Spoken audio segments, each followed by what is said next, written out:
Bem, para dar início à nossa programação, gostaria de convidar aqui o diretor financeiro do Sebrae Nacional, ex-presidente do CONAGE.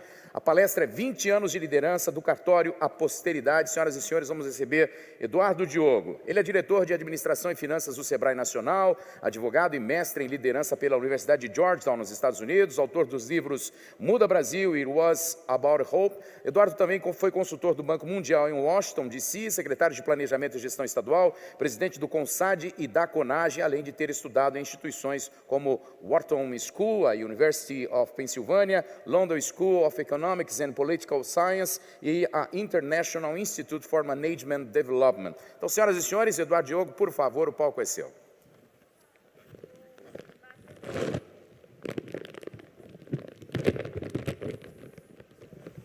Muito boa tarde, pessoal. Bom, já ficou muito redundante, né? Acabei de voltar. Primeiro fazer um ajuste no que foi falado, né? Porque agora não é o diretor do Sebrae que vai falar. Agora quem vai falar é o ex-presidente da Confederação Nacional de Jovens Empresários, que a gente vai falar sobre a CONAGE. Então, vou começar tirando a beca, tá certo?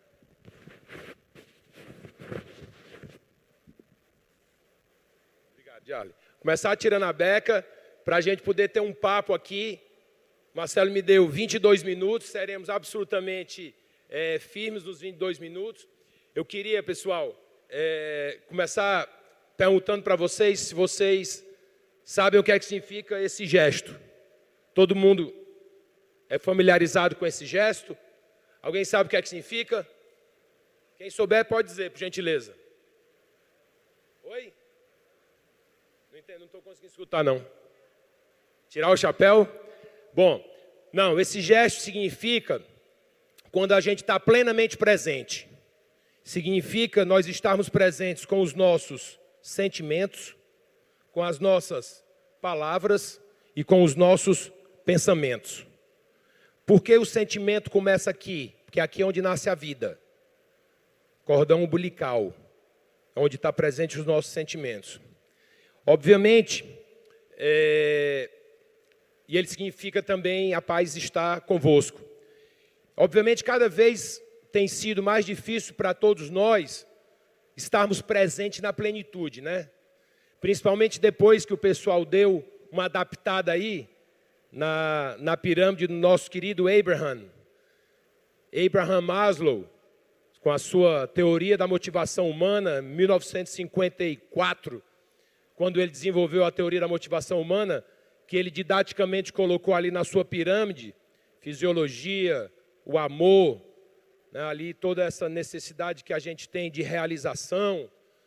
E quando ele colocou ali os 5 parâmetros, agora nós adicionamos um outro, na base da pirâmide, o primeiro de todos, que é Wi-Fi e bateria. Todos nós precisamos de Wi-Fi e bateria. É absolutamente intrínseco hoje a necessidade da gente. Sem isso, sem o Wi-Fi, sem a bateria, sem a conectividade, toda a turma, e aí eu não sei, Marcelo, se são 5 mil, conforme você falou, ou se está em 6 mil, ou quantos são, mas toda a turma que está nos escutando e nos vendo virtualmente, nada disso seria possível sem toda essa tecnologia que nós conseguimos desenvolver ao longo do tempo, né? O cara hoje, o cara considerado o cara mais bilionário, considerado não, é o cara bilionário, o cara mais rico do mundo, Jeff Bezos, ele diz o seguinte, não sei se vocês sabem, Jeff Bezos tem uma empresa chamada Blue Origin. O Jeff Bezos diz o seguinte, eu ganho dinheiro na Amazon e perco na Blue Origin. Perco o modo de dizer, ele investe. E ele diz o seguinte, meu grande objetivo na vida é criar uma infraestrutura no espaço. Porque a Amazon e diversas outras empresas só foram possíveis de existir porque antes de mim criaram infraestruturas de tecnologia que puderam criar esses novos negócios, fazer com que esses novos negócios se desenvolvam. Mas a gente estava falando de 1954 e eu ia fazer aqui, vou fazer uma alusão, acho que a turma foi no banheiro, né, Paulino? Está você, o Marcelo, o Gui está ali, não sei dos ex-presidentes, Marcelo, quem ainda está aqui, o Eduardo Xará está ali, mas quando a gente fala em 1954, a gente lembra dessa turma, né? Lembra de mim. Essa turma que passou aí pela Confederação Nacional dos Jovens Empresários, que eu queria dizer aqui que para mim é uma honra estar aqui representando também você, Paulino, representando você, Xará, representando todos os ex-presidentes da CONAGE, os que estão aqui conosco e os que não estão, para falar um pouco, né, sobre essa entidade, sobre aquela semente que foi plantada lá atrás. E aí eu queria que pedisse aí, Merrara, para a nossa belíssima bandeira do Brasil. Então eu vou pedir um espaço aqui à nossa belíssima bandeira do Brasil para poder colocar aqui alguns temas para a gente rapidamente falar nos próximos 18 minutos. Pode passar. Ah, sou eu que tenho que passar, é? Não dá para passar não, né? Espera aí. Só apertar o verdinho? Não foi não. Bom, queria contar aqui um segredo para vocês, que de segredo não tem nada. Essa turma aqui que eu falei, de 1954, eu e todos os ex-presidentes, e quando a gente fala dos ex-presidentes, é uma maneira de falar, porque, na verdade, existem ex-vice-presidentes, existem diretores, existe uma gama de pessoas, acima de tudo, associado. O associado é que é a grande razão, efetivamente, do movimento ter sido criado. Então, é impossível hoje a gente calcular, e eu fiz um desafio para o Marcelo, ver como é que a gente resgata toda essa turma que passou pelo movimento de jovens empresários, né, Paulino? E que não necessariamente, Xará, tiveram ocupando posições outras. Mas esse pessoal aí que está nessa foto, essa foto tem exatos 19 anos, ok? Essa foto foi no final de semana de 23, 24 e 25 de março do ano de 2001, no hotel chamado Mestre Darmas, em Goiás. A nossa posse, que foi a posse da primeira diretoria completa e o segundo presidente da CONAGE, que pela benemerência dos meus pares eu tive a alegria de ser, e ela foi no dia 27 de março de 2001. E nesse final de semana, essas pessoas que estão aí construíram o que hoje, e depois vocês aperfeiçoaram também, são os valores, os princípios, a missão, toda a fundamentação do que seria o movimento de jovens empresários em âmbito nacional. Porque existe um princípio, que é o princípio da não deteriorização dos estándares. Para a gente poder crescer, a gente tem que assegurar que a gente não vai perder a nossa identidade. E aí os valores da CONAGE, ela é a segurança disso. Aliás, tem um lá que eu li, que está no site, Interdependência, mas é Interindependência. Eu sempre menciono isso. Ou seja, é uma organização que ela pode lidar e ela tem essa possibilidade de se articular e se efetivamente relacionar com todas as entidades, com todos os governos, mas não depende necessariamente de ninguém. Ela é interindependente. Então, Heráclito, que viveu 5 séculos antes de Cristo, nos ensinou que um homem, quando ele falava um homem, era necessariamente um ser humano, não um homem, uma pessoa do sexo masculino. Não se banha 2 vezes no mesmo rio. Por quê? Porque as águas não são as mesmas e porque as pessoas não são as mesmas. Então, eu quero dizer que todos os ex-presidentes da CONAGE, todas as iniciativas exitosas que o Xará liderou, que o Paulilo liderou, que o Marcos Haddad, que não está aqui conosco, liderou, que todos os ex-presidentes, o Pedrinho, que não está aqui, foi agora para uma reunião ali, volta já, eles lideraram. Vocês podem olhar e ver se ainda encaixa alguma coisa no dia de hoje, mas não é receita de sucesso, porque é tudo diferente. Então, a grande maravilha do movimento de jovens empresários é vocês terem a oportunidade de fazer e refazer ao modo com que vocês entendem que sejam devido.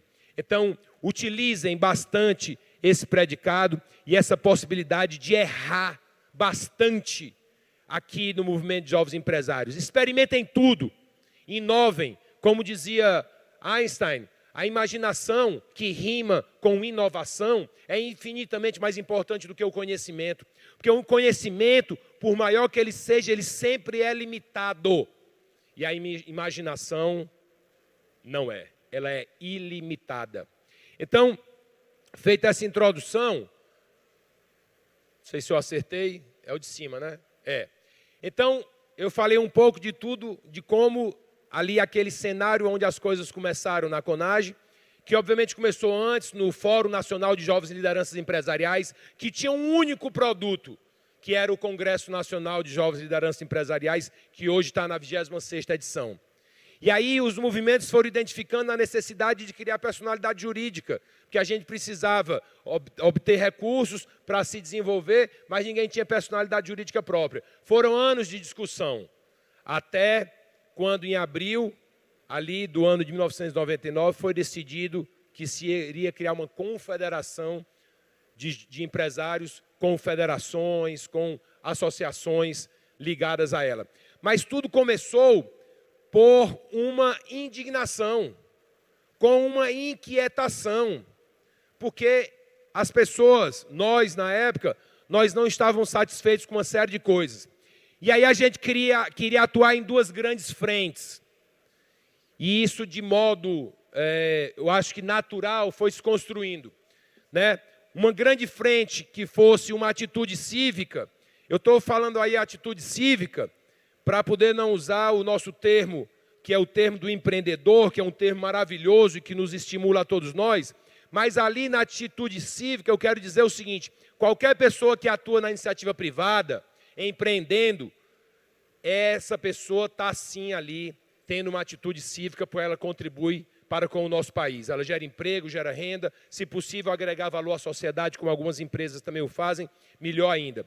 Então ali a gente queria que esse grupo fosse cada vez mais articulado, e um outro grupo que se dispusesse a atuar no serviço público, que pudesse dar uma contribuição, seja num serviço social autônomo, como hoje eu tenho a bênção de participar, fruto, uma grande articulação que foi feita pelo secretário especial Carlos da Costa, nosso secretário do Ministério da Economia, secretário de Emprego, Produtividade, Competitividade, fruto da benemerência de todos os que fazem o Conselho de Desenvolvimento Deliberativo Nacional do SEBRAE, aqui meu presidente George presente, que nos conferiram, muito obrigado George, a você e a todos, essa oportunidade. Ou na administração pública direta, como eu já tive a alegria de participar também, como secretário de planejamento, ou na administração pública indireta, que eu também já tive a alegria de participar, como diretor de agência de desenvolvimento de Estado. Então, tinha essas duas grandes vertentes no nosso grupo.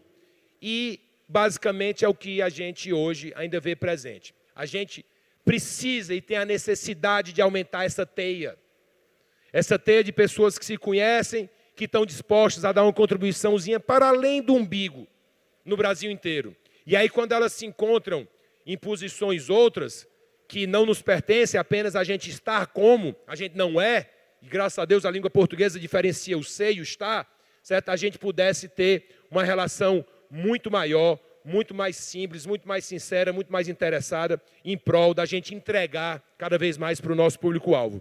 Então, dentro desse contexto, a gente, no ano de 2001, assinou o programa Empreendente, que foi a base que deu a formação do movimento de jovens empresários no âmbito, como a forma a gente tinha definido. O programa Empreendente, ele foi uma base do que a gente tinha efetivamente já desenvolvido para a criação de 15 novas associações de jovens empresários, e ali o grande objetivo era expandir. Isso aí foi no ano de 2001, esse cara que está, esse da ponta sou eu, porque na época eu era jovem, tinha cabelo e o cabelo era escuro. No meio, diretor-presidente na época do SEBRAE, Sérgio Moreira, e à direita dele, o ministro da Educação da época, Paulo Renato de Souza, certo? Esse programa Empreendente é uma coisa que eu reclamo lá dentro do SEBRAE direto, que o SEBRAE naquela época poderia ter dado uma contribuição maior para o Brasil, porque o programa Empreendente não saiu como deveria ter sido feito. Mas faz parte. A gente tem que reconhecer e valorizar o que efetivamente foi feito. Mas, aí nesse discurso, eu falei, estava na época do apagão. Não esse apagão do Amapá, mas sim um apagão nacional no governo Fernando Henrique. E eu falei nesse discurso, a gente pode até admitir um apagão de eletricidade, mas os jovens empresários brasileiros jamais admitirão um apagão moral na gestão pública. E aí, quando eu falei isso, depois o presidente do SEBRAE veio dizer que o ministro tinha ficado muito chateado com a minha fala, e não sei se só por essa, mas por outras razões que eu também sei que aconteceram, como nosso querido amigo, meu caro amigo George, Luiz Otávio, presidente da CASAB na época, que depois foi secretário juntamente comigo, não queria que a gente criasse a CONAGE, e aí o Luiz Otávio também lá de Capelinha, os dois oriundos juntamente com o Sérgio Moreira, seguraram o projeto empreendente por 2 anos e pouco. Mas, como eu digo, não importa, a gente tem que olhar. Depois o Luiz Otávio me pediu desculpas, viu meu caro Jorge? Depois nós estudamos num curso lá na Pensilvânia, na Universidade da Pensilvânia, na Filadélfia, e ele, anos depois, mais de 10 anos, pediu desculpas, dizendo que ele estava equivocado, graças a Deus, reconheceu, mas não importa. O que importa é que efetivamente saiu. Mas, com isso, a gente tira uma lição, pessoal. A irreverência, a desobediência, vamos dizer assim, ela tem um custo. E isso é bom. A gente deve estar disposto a pagar um custo para não sermos obedientes. Ok? Aí vem outras coisas que a gente pode falar depois, que agora a gente não vai ter tempo. O que significa a gente ser independente, o que significa liberdade, o que significa obediência e o que significa impotência. As 4 se distinguem, mas a obediência é a pior de todas. Mas, enfim, aí é outra coisa. Mas, seguindo aqui adiante, o escutar e o liderar, esses traits, esses predicados aí, depois, Marcelo, quando a gente puder falar de liderança, você sabe que eu tive a bênção de fazer um mestrado em liderança lá na Georgetown University, nos Estados Unidos, em Washington, mas são alguns traits, alguns predicados que depois, num outro momento, a gente pode conversar um pouco sobre eles. Mas o escutar para liderar é fundamental, ok? Só escuta quem tem um pouco de humildade. Então, toda vida que a gente for caminhar, vamos caminhando, observando, escutando, para que a gente possa desenvolver cada vez mais essa habilidade da gente poder escutar e transformar o que a gente aprende numa ação de liderança, ok? Numa ação de liderança. Escutar e ter essa transformação no ato de liderar com tudo que a gente efetivamente aprendeu. Estou tentando passar aqui. Commander in Chief, como eu só tenho mais 5 minutos, e solução versus problema, eu vou pular essa parte, porque eu tinha que detalhar um pouco mais, mas o solução versus problema é uma coisa muito simples. É que a gente, quando a gente estiver num dilema como esse, vamos optar por ser parte da solução, pessoal. Já tem tanta gente do lado de lá, certo? Que opta por fazer parte do problema. Tem muita gente optando por fazer parte do problema nas nossas cidades, nos nossos estados, no nosso país, no mundo inteiro, né? É a mesma coisa que a gente fala assim, entre ficar no grupo das pessoas que fazem pouco e que querem tirar muito louro dos que não fazem e nos que estão dispostos a trabalhar, vamos ficar no lado dos que estão dispostos a trabalhar, porque tem muito menos gente. A concorrência é muito menor, né? Então, eu queria fazer essa reflexão, porque eu acho que é um desafio de nação que a gente tem, mas que agora está apertado para a gente conversar um pouco mais sobre eles. Bom, Platão e Adams. Vocês conhecem a alegoria da caverna de Platão, tá? Não vai dar para a gente detalhar agora, fácil o tempo, mas é importante a gente entender que a gente tem que buscar desenvolver a sanidade, a gente entender as coisas como elas efetivamente são, a gente viver com base na realidade e não com pílulas, tá certo? De esperanças que são falsas ou com pílulas de versões estapafúrdias da realidade que nos chegam. Vamos aprender a diferenciar isso. Adams aí, minha cara Antônia, Adams aí é John Adams, que foi o segundo presidente americano, o primeiro vice e o segundo presidente americano. E John Adams tinha uma frase maravilhosa, tá certo? Que eu acho que ele dizia o seguinte, ele dizia, fatos são coisas teimosas. E por maiores que sejam os nossos desejos, os desígnios de nossas paixões, nada é capaz de alterar o estado do fato. Então eu queria deixar esse olhar para vocês, sempre presta atenção no fato. Quando vocês verem o que as pessoas estão falando e o que as pessoas estão fazendo, se houver um match entre isso, beleza. Mas se não houver, esquece o que a pessoa está falando, que é só papo furado. Foca no que a pessoa está fazendo. E aí vocês vão ter a real percepção de entender se aquela pessoa está ou não efetivamente falando de acordo com o que ela pensa. Só por curiosidade, viu, Antônia? John Adams morreu no dia 4 de julho de 1926, 50 anos, meio século cravado depois do dia da independência americana. Ele, segundo o presidente americano, juntamente com Thomas Jefferson, o terceiro, os dois morreram no mesmo dia e morreram 50 anos depois. Eu estou falando isso porque a Antônia traz no ventre o próximo Thomas. Então, mas daqui a pouco eu vou pedir para ela subir aqui. Mas só uma curiosidade. Bom, o momento do absurdo é o que a gente tem que viver agora, que é um momento de parada. O momento do absurdo é um momento de parada, e o momento de parada é um momento de partida, é um momento de repartida. Parar não é paralisar, não tem nada a ver uma coisa com a outra. Parar não é paralisar. Então, dentro desse contexto, qual o novo legado, meu caro Marcelo? O próximo movimento da CONAGE, qual é? Ontem, aquela foto lá que eu mostrei para vocês, foi ontem, naquele final de semana de março de 2001. Só que eu, por exemplo, tenho a alegria de participar do Movimento de Jovens Empresários, primeira vez em 1997. Primeira reunião que eu fui do fórum, agosto de 97. Me lembro demais da primeira reunião, The Landmark Hotel, em frente ao Renascença, hoje 2 quarteirões da minha casa lá em São Paulo. Eu me arrumei todinho, era terno e gravata, viu, pessoal, as reuniões. Me arrumei todinho, estava lá no café da manhã, nervoso, primeira vez que eu ia participar, eu ia ser o próximo presidente da AGE lá em Fortaleza. Aí eu fui abrir o iogurte. Quando eu fui abrir o iogurte no café, o iogurte fez assim, pum! Em cima aqui da minha gravata. Rapaz, eu fiquei louco, eu aprendi. Toda vida de lá para cá, de 1997 para cá, toda vez que eu abri o iogurte, eu viro para cá e abro para o lado de lá. Não tem perigo mais do iogurte me pegar. Mas foi o primeiro marco da reunião da CONAGE, do Fórum Nacional de Jovens Lideranças Empresariais na época. Bom, mas qual é o próximo movimento? O que é que a gente vai fazer? Maria, vem para cá, por favor. Antônia, sobe aqui, por favor. Marcelo, sobe aqui, por favor.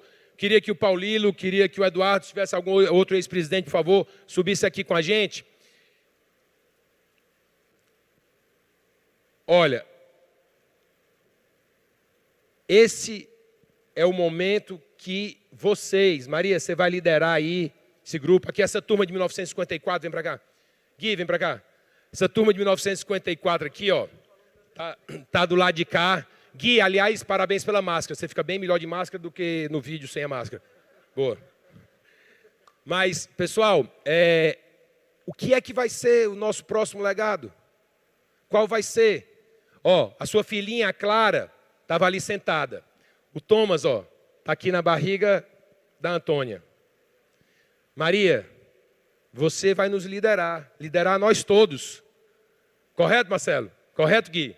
Correto? Hein, Paulino? Xará, você vai liderar nós todos, vai liderar todas essas pessoas que estão aqui. A turma que está ali, ó, que está nos vendo, ali de modo digital.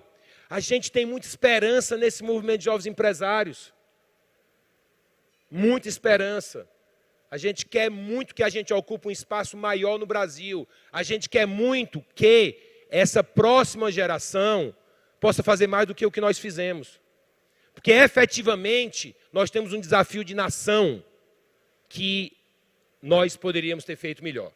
Eu me sinto não satisfeito com o desafio de nação que a gente efetivamente passou. Ananda, é tu debaixo dessa máscara? Vem para cá, por favor. Vem para cá. Tu acredita que agora eu bati... Ó, essa moça aqui é diretora administrativa financeira do estado do Amazonas, do Sebrae do Amazonas. O Fabrício, ex também da Confederação Nacional de Jovens Empresários, é o diretor técnico do Sebrae do estado do Pará. Seja bem-vinda. Te vi aqui de longe e achei parecido, é? Bom, eu sabia que você estava aqui, você tinha me dito, mas eu não tinha te visto ainda. Mas, pessoal, CONAGE, Jovens Empresários, a serviço do Brasil. E o Brasil, Tupi-Guarani tinha 2 pronomes pessoais da primeira pessoa do plural, o Oré e o Iandé, ok? O Oré e o Iandé. O Iandé, o Oré significa um nós, que é um nós de panelinha, só nós aqui, vocês estão excluídos. O Iandé não. O Iandé é o nós de todo o Brasil, de todo o universo. Então, que a gente possa ter, Antônia, com a sua permissão, na esperança que o Thomas traz para todos nós e na obrigação que nós temos de deixar um legado que seja maior do que o que a gente recebeu, certo? Eu queria que Deus pudesse nos abençoar muito e sob a sua liderança, tá certo? A gente pudesse assegurar para o Thomas e para todos os Thomas, para todas as Marias, para todas as crianças que hoje já existem, que estão conosco e as que virão, que a gente vai poder entregar para eles um Brasil infinitamente melhor do que o Brasil que a gente recebeu. Que Deus nos abençoe nessa missão. Parabéns, parabéns a todos. Fiquem com Deus. Muito, muito, muito, muito obrigado pela atenção. Obrigado, obrigado, obrigado. Vou fazer um registro aqui, a gente. Vem.